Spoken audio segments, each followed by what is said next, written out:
Hello everyone, कैसे हैं आप सभी। बिल्कुल उम्मीद करती हूँ आप सभी बिल्कुल स्वस्थ होंगे।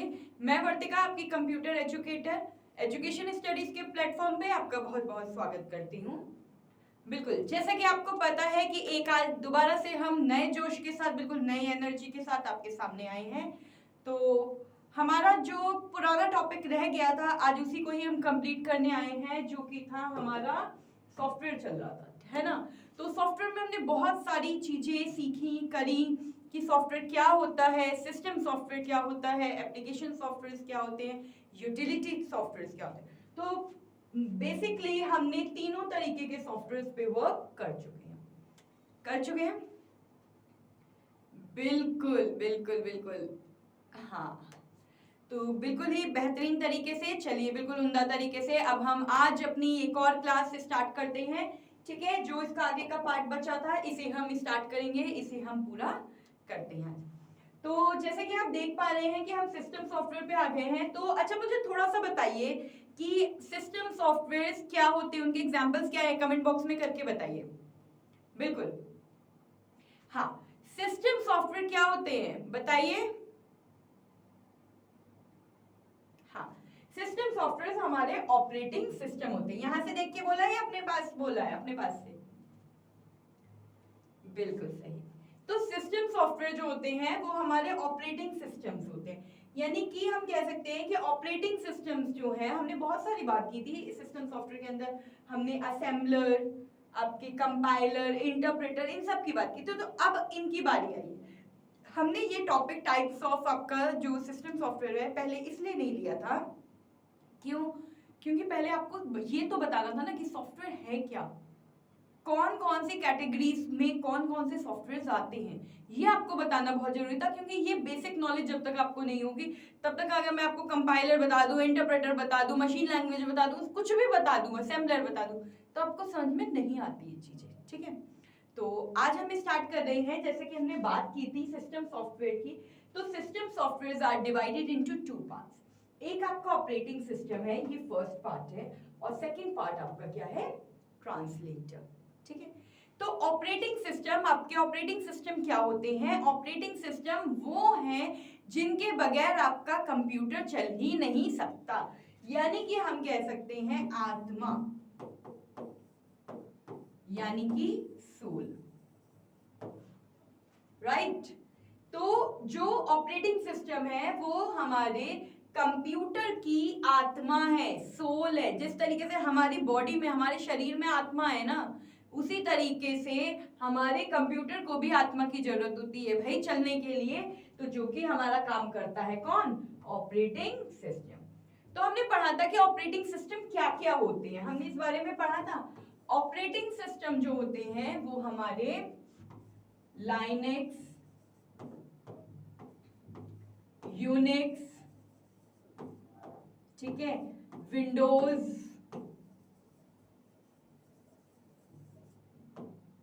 मैकओएस,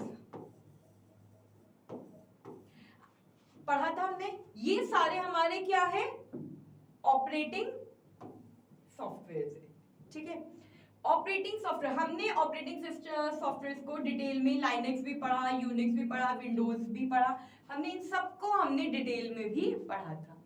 ठीक है, पढ़ा था, याद आया किसी को कुछ? बिल्कुल। तो अब हमारी जो बारी आती है वो ट्रांसलेटर की आती है कि अब ट्रांसलेटर किस तरह से कैसे वर्क करता है। ठीक है, तो जो हमारा ट्रांसलेटर है वो क्या करता है, वो हमारी हाई लैंग्वेज, हमारी टू टाइप्स की लैंग्वेज होती है, एक होती है हाई लेवल लैंग्वेज, एक होती है low level language. Full form लिखिए इसका, हाई लेवल लैंग्वेज, नेक्स्ट है आपकी लो लेवल लैंग्वेज। ठीक है, लिख लीजिए एक बार, फुल फॉर्म लिखिए। बिल्कुल, अब आप कहोगे कि ये हाई लेवल लैंग्वेजेस क्या है और ये लो लेवल लैंग्वेजेस क्या है। हाई लेवल लैंग्वेजेस जो होती हैं वो आपकी होती हैं जावा, ठीक है, सी, सी प्लस प्लस, ठीक है, पाइथन, ये सब क्या है, हमारी हाई लेवल लैंग्वेजेस है।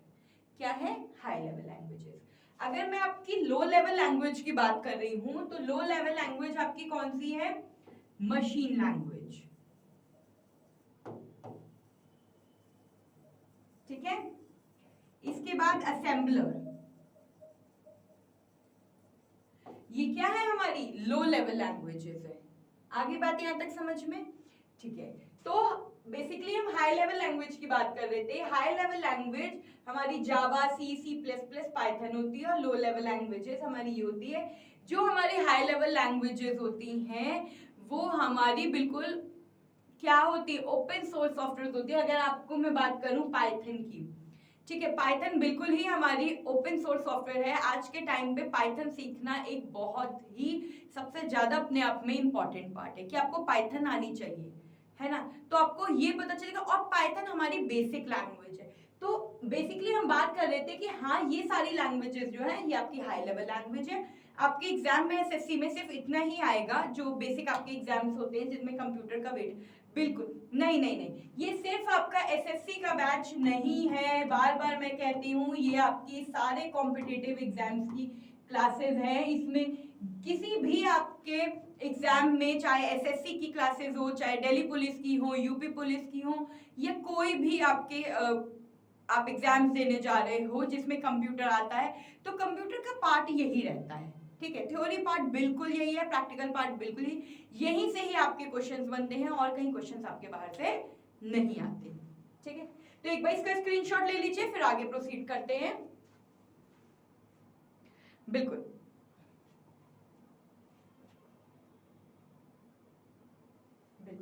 जो आपके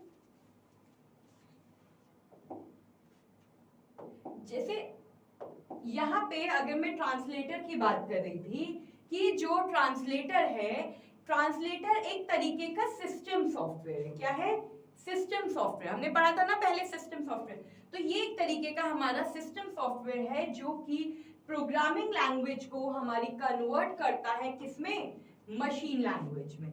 और मशीन लैंग्वेज हमारी क्या होती है, बाइनरी लैंग्वेज, क्योंकि computer cannot understand our language, computer will understand only binary language. ये मैंने आपको स्टार्टिंग में भी, आई थिंक फर्स्ट या सेकंड लेक्चर में भी आपको एक्सप्लेन किया था। आज फिर एक बार आपको एक्सप्लेन कर देती हूँ कि जो आपकी कंप्यूटर है, जैसे सपोज अगर आपको कुछ भी, कंप्यूटर जो वर्क करता है, चलिए बेसिक से बताती हूँ, वो आईपीओ साइकिल के फॉर्म में वर्क करता है। किस फॉर्म में वर्क करता है, आईपीओ साइकिल की फॉर्म में वर्क करता है। अब आईपीओ साइकिल, जैसे सपोज आपको कुछ भी नाम लिखना है, ठीक है, आपने क्या किया, आपने कीबोर्ड की हेल्प से, ये आपका कीबोर्ड है, ठीक है, और आपने क्या किया, कीबोर्ड की हेल्प से आपने नाम लिखा। अब कंप्यूटर हमारी और आपकी लैंग्वेज तो समझता नहीं, क्योंकि हम इंग्लिश या हिंदी समझते, ठीक है। अब कंप्यूटर ने क्या, कीबोर्ड से हमने लिखा, अब कीबोर्ड से वो डेटा गया किसके पास, सीपीयू के पास, ठीक है। सीपीयू के पास ये डेटा बाइनरी लैंग्वेज में कन्वर्ट हुआ। कंप्यूटर ने समझा, सीपीयू ने समझा कि हाँ यूजर यानी कि मैं और आप जो हम यूज कर रहे हैं कंप्यूटर, कि हम एटलीस्ट कहना क्या चाहते हैं, ठीक है। तो उसने क्या किया, हमारे जो पार्ट को किस में चेंज कर दिया, बाइनरी लैंग्वेज में चेंज किया, और चीजों को समझा। फिर समझने के बाद दोबारा से इसने हमारी ही लैंग्वेज को कन्वर्ट करके हमें मॉनिटर की हमारी स्क्रीन पर रिजल्ट डिस्प्ले कर दिया। यानी कि ये है आपका मॉनिटर। क्या है, मॉनिटर। यहां तक बात आ गई समझ में। अब जो कीबोर्ड है, कीबोर्ड क्या है आपका इनपुट, सीपीयू क्या है आपका प्रोसेसर, और मॉनिटर क्या है आपका आउटपुट। क्या है, आउटपुट। तो कहने का मतलब ये है कि कंप्यूटर 3 तरीके से वर्क करता है, 3 साइकिल्स में वर्क करता है। एक है आपका इनपुट, एक है आपका प्रोसेसर, एक है आपका मॉनिटर। जो सीपीयू होता है, सीपीयू ना आपका इनपुट डिवाइस होती है, ना ही सीपीयू आपका आउटपुट डिवाइस होती है। सीपीयू आपका प्रोसेसर होता है, इसे हम प्रोसेसिंग डिवाइस भी कहते हैं, लिख लीजिए। और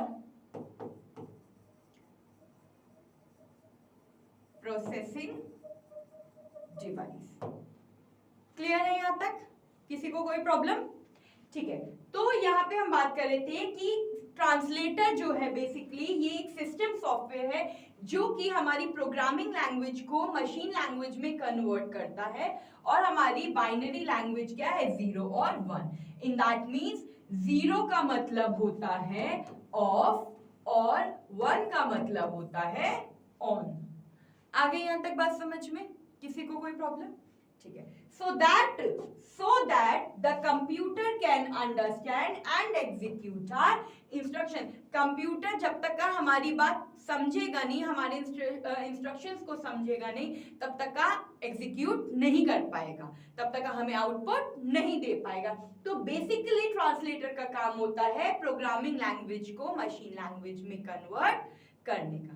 आपको आ गया यहां तक समझ में? अब बताइए किसी को यहां तक कोई प्रॉब्लम? बिल्कुल, ये एक ह्यूमन ट्रांसलेटर की तरह ये वर्क करता है। जैसे ह्यूमन ट्रांसलेटर होता है, अगर सपोज मुझे इंग्लिश समझ में नहीं आती सपोज, ठीक है, तो मैं एक ट्रांसलेटर और मैं कहीं जा रही हूं तो मैं क्या करूंगी, अपने साथ एक ट्रांसलेटर को लेके जाऊंगी जो कि मुझे मेरी लैंग्वेज में इंग्लिश को हिंदी में कन्वर्ट करके मुझे बता पाएगा। तो बिल्कुल सेम इसी तरीके से यहाँ पे ट्रांसलेटर कंप्यूटर में वर्क करता है, जो कि आपकी प्रोग्रामिंग लैंग्वेज को आपके मशीन लैंग्वेज में कन्वर्ट करता है, ठीक है, जिससे कि कंप्यूटर हमारी इंस्ट्रक्शंस को समझ के उसे एग्जीक्यूट कर पाए। आगे यहां तक समझ में? ठीक है, चलिए आगे बढ़ते हैं। अब आ जाता है कि ट्रांसलेटर कितने टाइप के होते हैं, टाइप्स, ठीक है, ये लाइट दिखने है ना?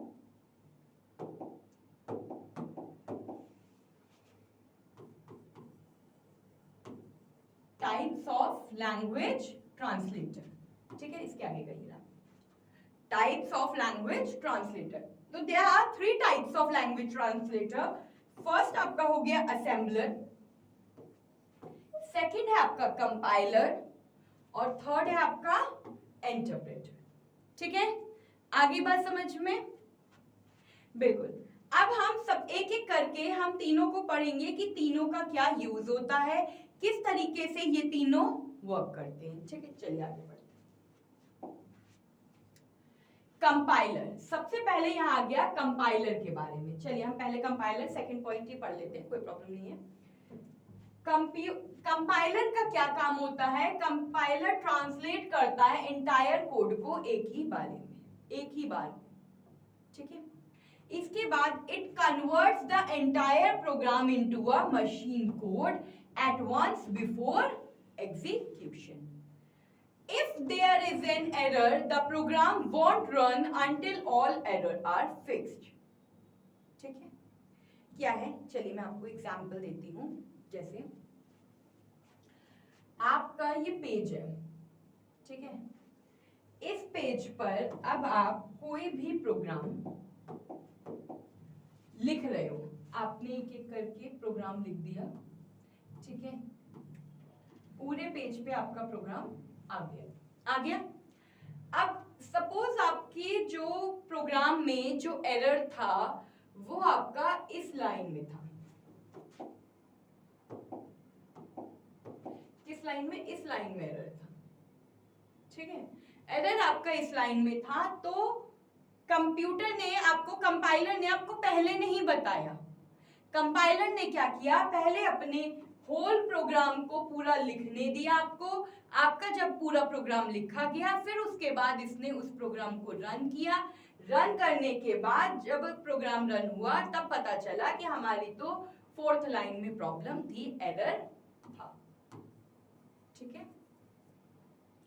तो हमारे लिए क्या है ये? टाइम वेस्टिंग ही तो है। हम दोबारा से पूरा प्रोग्राम लिखेंगे और दोबारा से उस प्रोग्राम को रन कराएंगे। अगर वो प्रोग्राम हमें हमारी मिस्टेक पता चल गई तो ठीक है, अगर उसमें फिर भी दोबारा से मिस्टेक निकल आए, अगेन हम दोबारा से पूरा प्रोग्राम लिखेंगे। तो ये क्या है? ये टाइम वेस्टिंग है। क्या है? Time wasting. क्यों? क्योंकि इससे क्या हो रहा है, हमें बार बार अपने पूरे प्रोग्राम को लिखना पड़ रहा है। क्योंकि भाई इसका काम क्या है, पूरे प्रोग्राम को एक साथ एक बार में एग्जीक्यूट करता है। एक एक लाइन को तो ये एग्जीक्यूट कर ही नहीं रहा है।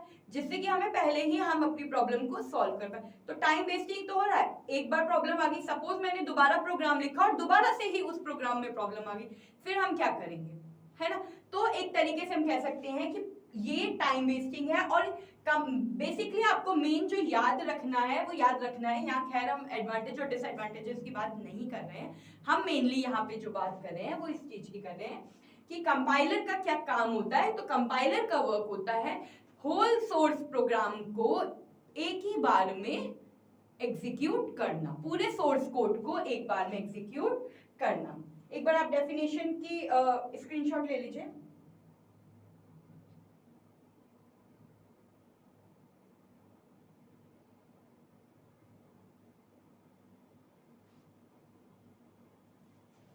बिल्कुल, अब जैसे कि यहाँ पे इसके एग्जाम्पल नहीं लिखे हैं, तो ये मेनली जो कंपाइलर लैंग्वेज होती थी वो C++, ये जो होती थी ये हमारी कंपाइलर लैंग्वेज होती थी।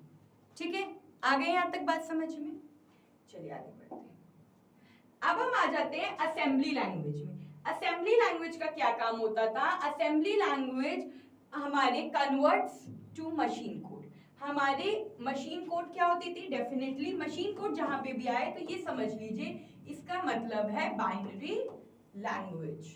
ठीक है, बाइनरी लैंग्वेज, यानी कि जो असेंबलर है हमारा वो असेंबली ये ट्रांसलेटर असेंबली लैंग्वेज को मशीन कोड में यानी बाइनरी लैंग्वेज में कन्वर्ट करता है। It translate assembly language into a low level language, क्योंकि असेंबली लैंग्वेज और बाइनरी लैंग्वेज क्या है? हमारी लो लेवल लैंग्वेज है। मैंने आपको देखिए स्टार्टिंग में ही बताया था, देखिए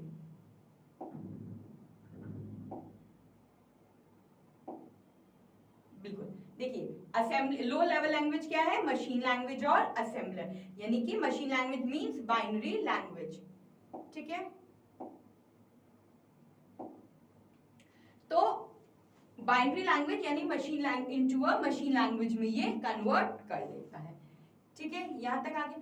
बट अब आज के टाइम में असेंबली लैंग्वेज का यूज नहीं होता है। ठीक है, नो यूज, और इसे मैंने कट कर दिया। तो आज के टाइम पे असेंबली लैंग्वेज का कोई भी यूज नहीं होता है, लेकिन फिर भी एक बार डेफिनेशन के लिए आप इसे स्क्रीनशॉट ले लीजिए। ठीक है, बिल्कुल बिल्कुल बिल्कुल, हाँ जी। अब यहाँ पे हम बात करते हैं इंटरप्रेटर की। इंटरप्रेटर का क्या काम होता है? इंटरप्रेटर का यहाँ पे काम होता है लाइन बाय लाइन एग्जीक्यूट करना। It converts and execute one line of code at a time. If there is an error in any line it stops and shows the error immediately.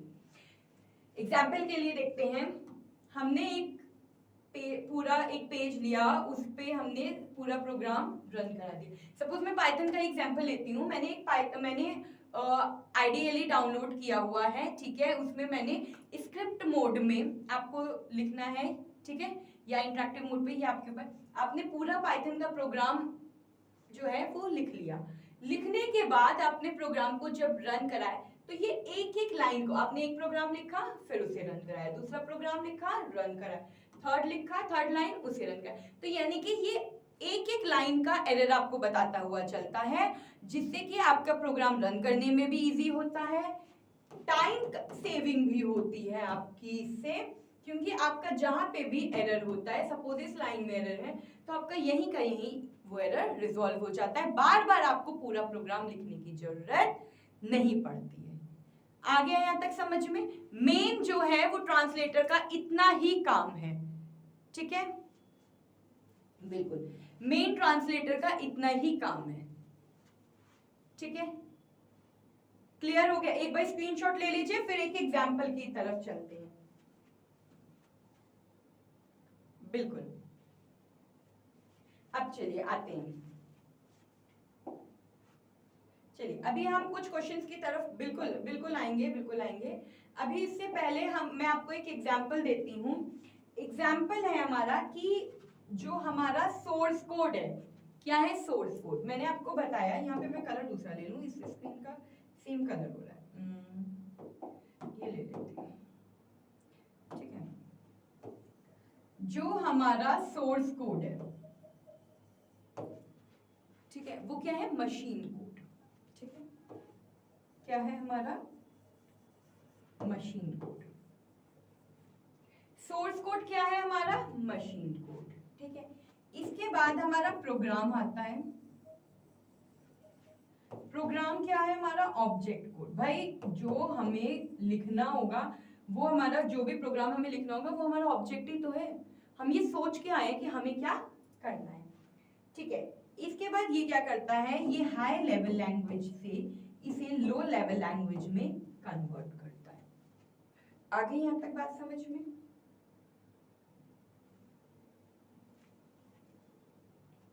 ठीक है, अब ये हाई लेवल लैंग्वेज को जब low level language में convert कर रहा है, तो ये कन्वर्ट करने का काम करता है। तो असेंबलर लैंग्वेज और निमोनिक्स कोड में मशीन कोड ट्रांसलेट की रिस्पॉन्सिबिलिटी असेंबलर की होती है। ठीक है, अगर मैं ये जरूर याद रखना, ये आप हर एक चीज में इंपॉर्टेंट है कि ये जो सोर्स कोड है ये आपके मशीन कोड होते हैं, प्रोग्राम जो होता है वो ऑब्जेक्ट कोड होता है, हाई लेवल लैंग्वेज और लो लेवल लैंग्वेज होता है। अब मैं यहाँ पे असेंबलर की अगर बात कर रही हूँ, तो असेंबली लैंग्वेज, और यहाँ पे लिख लेते हैं एक बार, असेंबली लैंग्वेज और निमोनिक्स और निमोनिक्स समझ में आ गया? यानी असेंबली लैंग्वेज और जो आपके निमोनिक्स कोड में से मशीन कोड में ट्रांसलेट करने की, इन दोनों को ही मशीन, निमोनिक कोड है, इन दोनों को ही मशीन कोड में अगर हमें ट्रांसलेट करना है, तो इसकी रिस्पॉन्सिबिलिटी किसकी होती है, असेंबली लैंग्वेज की होती है। लेकिन अब कोई भी मोस्टली डेटा बैकवर्ड नहीं जाता, सब कुछ फॉरवर्ड जाता है, तो इसलिए क्या है, बिल्कुल, तो इसलिए असेंबली लैंग्वेज का यूज कम हो गया। ठीक है, आगे यहां तक समझ में? बिल्कुल बिल्कुल बिल्कुल। अच्छा मुझे ये बताइए, जो सी लैंग्वेज है ये किसने डेवलप की थी? चलिए बताइए, सोचिए, इसका आंसर दीजिए, इसके इन्वेंटर कौन है, इन्वेंटर, सोचिए इसका आंसर दीजिए, फिर मैं बताती हूँ इसका आंसर। ठीक है, इन्वेंटर ऑफ सी लैंग्वेज, सोचिए, दिमाग लगाइए थोड़ा सा कि क्या होना चाहिए, बताइए, ये आपका क्वेश्चन है।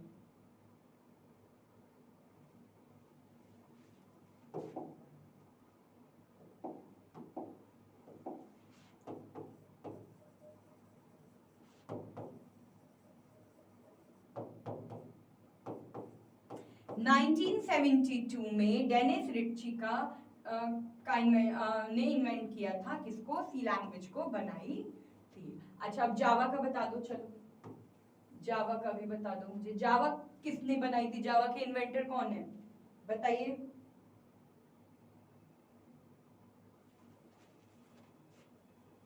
कौन है, जेम्स गॉसलिंग ने बनाई थी। ठीक है, 19 कब बनाई थी बताइए, अभी बनाई थी जावा 1995 में। देखो मेरे तो होने के बाद बनी है जावा, है ना, बिल्कुल बिल्कुल। तो आगे समझ में, ये बिल्कुल स्क्रीनशॉट लीजिए, ये बहुत इंपॉर्टेंट है, ये आपको पढ़ना, आपको याद होनी चाहिए, बिल्कुल, ये इसका स्क्रीनशॉट ले लीजिए एक बार। हाँ जी लीजिए लीजिए, मैं साइड हो जाती हूँ, लीजिए, ठीक है। अरे भाई मैं तो खुद ही साइड हो जाती हूँ ताकि आप आराम से स्क्रीनशॉट ले पाओ, आराम से नोट कर पाओ, क्यों परेशान हो रहे हो। ठीक है, आगे समझ में अब आपको। चलिए अब कुछ हम प्रैक्टिस क्वेश्चन कर लेते हैं, जिससे कि हमें ये पता चले कि हमने अभी तक कितना सीखा है। चलिए सबसे पहला क्वेश्चन आपकी स्क्रीन पर आता है कि what is software, software at least है क्या। तो सॉफ्टवेयर एक फिजिकल पार्ट ऑफ कंप्यूटर है, एक सेट ऑफ इंस्ट्रक्शन है जो कि बताता है कि कंप्यूटर को क्या करना है, या फिर एक डिवाइस है जो कि यूज की जाती है डेटा को स्टोर करने के लिए, या फिर ये एक टाइप का हार्डवेयर है। बताइए इसका आंसर।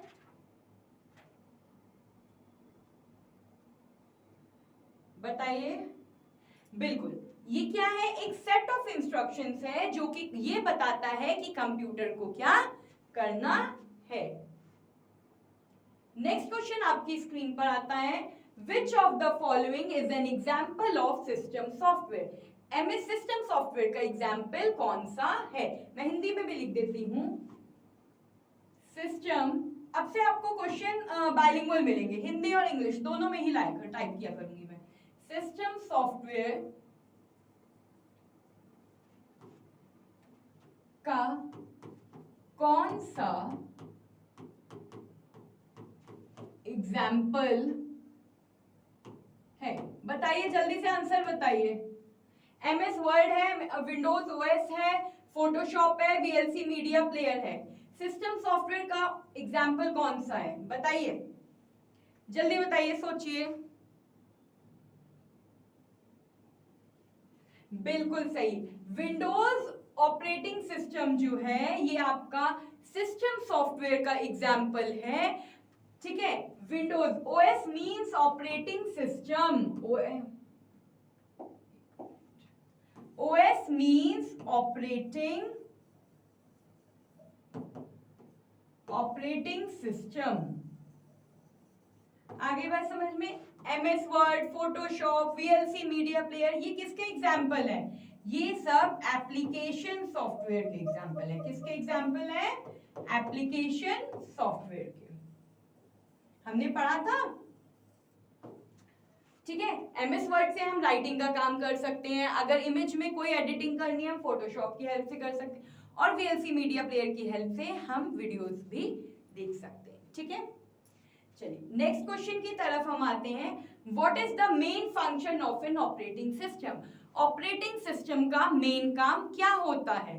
तो आंसर है, ऑप्शंस है आपके, परफॉर्म कैलकुलेशन, कैलकुलेशन परफॉर्म करने के लिए, manage computer hardware and software, hardware software को मैनेज करने का काम, सॉरी एडिट डॉक्यूमेंट्स, डॉक्यूमेंट्स को एडिट करने का काम, या फिर गेम खेलने का काम। बताइए क्या है इसका सही जवाब? सोचिए सोचिए, आंसर दीजिए। बिल्कुल, देखिए आंसर आप ही देंगे। बिल्कुल सही, manage computer hardware and software, यानी कि हार्डवेयर और सॉफ्टवेयर को मैनेज करने का काम, यानी इनके बीच में बैलेंस बनाने का काम किसका होता है? ऑपरेटिंग सिस्टम का होता है। हम इसे हिंदी में कह सकते हैं समन्वय बैठाने का कार्य किसका होता है? ऑपरेटिंग सिस्टम का होता है। क्लियर है? ठीक है, बिल्कुल। नेक्स्ट क्वेश्चन आपकी स्क्रीन पर है, which type of software is used for designing building? कौन सा ऐसा सॉफ्टवेयर है जो बिल्डिंग डिजाइन करने के लिए काम में आता है? एग्जाम्पल देखिए, है ऑप्शंस हैं tally, AutoCAD, VLC media player, notepad. बताइए, टैली का यूज, अच्छा बताओ, मैंने आपको बार बार कहा है कि आपको क्वेश्चंस को एलिमिनेट करना आना चाहिए। जब तक आपको क्वेश्चंस को एलिमिनेट करना नहीं आएगा तो आप कैसे सीखोगे? ठीक है, तो टैली जो है, टैली हमारे किस काम में आएगी? टैली हमारे, अगर आपको अकाउंट से रिलेटेड कोई काम करना है तो उसके लिए टैली का यूज होता है। वीएलसी मीडिया का यूज किस लिए होता है? वीडियो के लिए होता है। नोटपैड एक टेक्स्ट एडिटर है, अगर आपको कुछ टाइप करना है तो उसके लिए नोटपैड का काम का वर्क होता है। ठीक है, यूज होता है। तो ऑप्शन क्या बचा?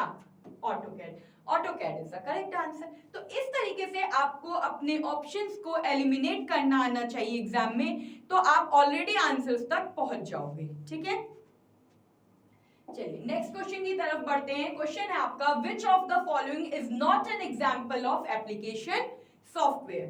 इनमें से कौन सा एग्जाम्पल आपका एप्लीकेशन सॉफ्टवेयर का नहीं है?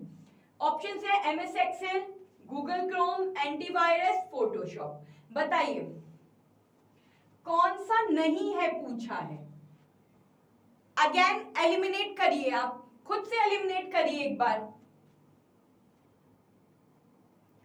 करिए, सोचिए। बिल्कुल, देखिए जैसे एक्सेल है, एक्सेल क्या है?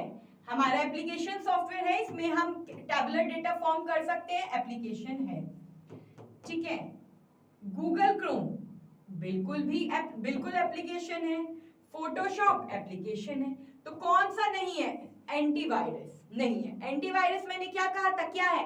एक तरीके से यूटिलिटी सॉफ्टवेयर है जो सिस्टम सॉफ्टवेयर के साथ मिलकर के काम करता है। So what is the correct answer? Your correct answer is C, antivirus. Antivirus आपका सही जवाब है इसका।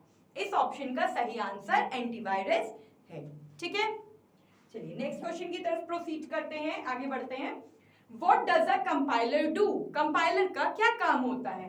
Translate the entire program at once, translate code line by line, detects and remove virus, stores data in the cloud। यानी कि क्या compiler पूरे programme को एक साथ एग्जीक्यूट करता है? क्या ये लाइन बाय लाइन एग्जीक्यूट करता है? क्या उसे डिटेक्ट करके ये वायरस को रिमूव करता है, या फिर क्लाउड में डेटा को स्टोर करता है? तो क्या होगा इसका सही जवाब? बिल्कुल, कंपाइलर का काम होता है पूरे प्रोग्राम को एक साथ एग्जीक्यूट करना, ट्रांसलेट करना। ठीक है, चलिए आगे बढ़ते हैं। Which translator software translate code line by line? कौन सा ट्रांसलेटर जो है वो आपके कोड को लाइन बाय लाइन एग्जीक्यूट करता है? कंपाइलर करता है, असेंबलर करता है, इंटरप्रेटर करता है, या डीबगर करता है? तो इसका आंसर क्या होगा? इंटरप्रेटर। ठीक है, क्योंकि आपको पता है अभी हमने पिछले क्वेश्चन में पढ़ा कि कंपाइलर जो है वो आपका whole source of whole code को एक साथ एग्जीक्यूट करता है। असेंबलर का यूज अभी होता नहीं है, अब बचा इंटरप्रेटर। तो इंटरप्रेटर हमने अभी पढ़ा है जो हमारे लाइन बाय लाइन हमारा एग्जीक्यूशन करता है कोड का। ठीक है, आ गया समझ में? बिल्कुल। तो ये जो हमने मल्टीपल क्वेश्चंस इतने सारे देखिए किए हैं आज, इनसे आपको पता चल गया होगा कि किस तरीके से अब जो आपकी इससे पहले क्लास आएगी, अब जो आपका नेक्स्ट लेक्चर आएगा, वो लेक्चर में हम मल्टीपल क्वेश्चन करेंगे। हमने अभी तक जितना भी सीखा है उन सब के प्रैक्टिस क्वेश्चंस होंगे, जिससे आपको पता चले कि आपके एग्जाम में किस तरीके के क्वेश्चंस बनेंगे। उसके बाद आगे के हम लेक्चर पे प्रोसीड करेंगे। ठीक है, आगे के टॉपिक्स पे प्रोसीड करेंगे। तो चलिए एक बार पढ़ते रहिए, अच्छे से पढ़िए। ठीक है, अच्छे से पढ़िए। कोई प्रॉब्लम है आप कमेंट बॉक्स पे कमेंट कर सकते हैं, आपकी क्वेरी सॉल्व की जाएंगी। और स्टार्टिंग से एंडिंग तक एक बार मल्टीपल वीडियोस देखते रहिए, क्योंकि सफलता का कोई भी शॉर्टकट नहीं होता है कि आप सोचो कि आप पास हो जाओगे तो आप पास हो जाओगे, इसलिए उसका कोई शॉर्टकट नहीं होता। आपको पढ़ना पड़ेगा और पढ़ के ही पास होगी। आप एग्जाम दोगे और फिर पास होगे। ठीक है, तो पढ़ते रहिए। कोई प्रॉब्लम है आप पूछ सकते हैं। मिलते हैं कल एक नए लेक्चर के साथ, काफी सारे प्रैक्टिस क्वेश्चंस के साथ। तब तक के लिए धन्यवाद।